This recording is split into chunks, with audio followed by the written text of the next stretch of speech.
নমস্কার সুপ্রিয় দর্শক বন্ধুরা, আজকের এই ভিডিওটি ধনু রাশির জাতক জাতিকাদের বলা হচ্ছে, আপনারা একটু মনোযোগ সহকারে শুনবেন।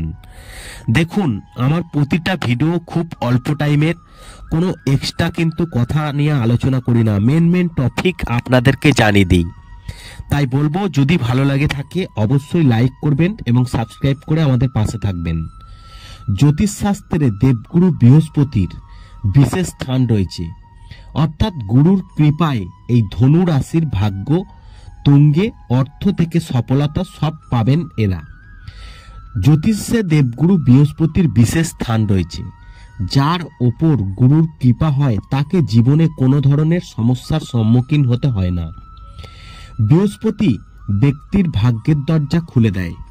গুরুকে জ্ঞান, শিক্ষক এবং সন্তান, বড় ভাই, শিক্ষা, ধার্মিক কাজ, পবিত্র স্থান, অর্থ, দান, পুণ্য বৃদ্ধির কারক বলে মনে করা হয়।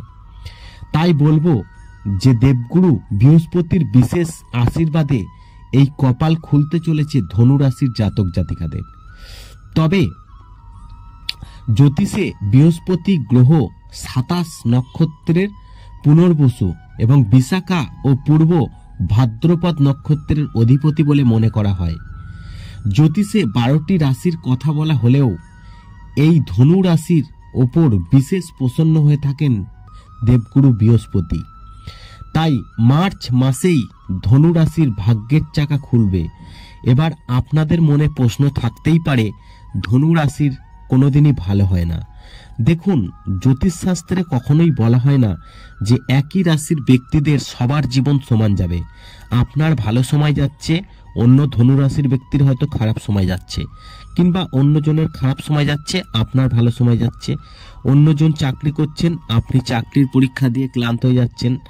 তাই অন্যজন ব্যবসা করছে, আপনি হয়তো ব্যবসা করতে পারছেন না। এমনি হতেই পারে, এটা নিয়ে আপনারা ভেঙে পড়বেন না। তাই জ্যোতিষশাস্ত্রে বলছে ধনু রাশির সম্পর্কে কি, এবার একটু মনোযোগ সহকারে শুনুন। ধনু রাশির অধিপতি হচ্ছে দেবগুরু বৃহস্পতি। তাই এই রাশির জাতকদের ওপর গুরুর বিশেষ কৃপা থাকে। দেবগুরু বৃহস্পতির কৃপায় ধনু রাশির জাতকরা মার্চের প্রথম 1 তারিখ থেকেই খুব মান সম্মান পেয়ে যাবেন। এরা খুব বিশ্বাসযোগ্য হয়ে থাকেন এবং এরা নির্ভরযোগ্য স্বভাবের হয়, কারোর ওপর নির্ভর করে না। এরা শিক্ষাক্ষেত্রে অধিক সফলতা পেয়ে থাকেন। এরা ভালোবাসায় সব পছন্দ করেন না, এরা অনুশাসন ভালোবাসেন এবং দেবগুরু বৃহস্পতির আশীর্বাদে এই রাশির ওপর বৃহস্পতির বিশেষ কৃপা থাকবে। এই ব্যক্তিদের শিক্ষাক্ষেত্রে বেশ খ্যাতি পেয়ে থাকবেন এবং এই রাশির জাতকরা ধার্মিক স্বভাবের হন, এই রাশির শান্ত স্বভাবের হয় এবং এই রাশির জাতকেরা জ্ঞানের সন্ধান থাকেন এবং এই রাশির জাতকেরা নির্ভয় প্রকৃতির হয়।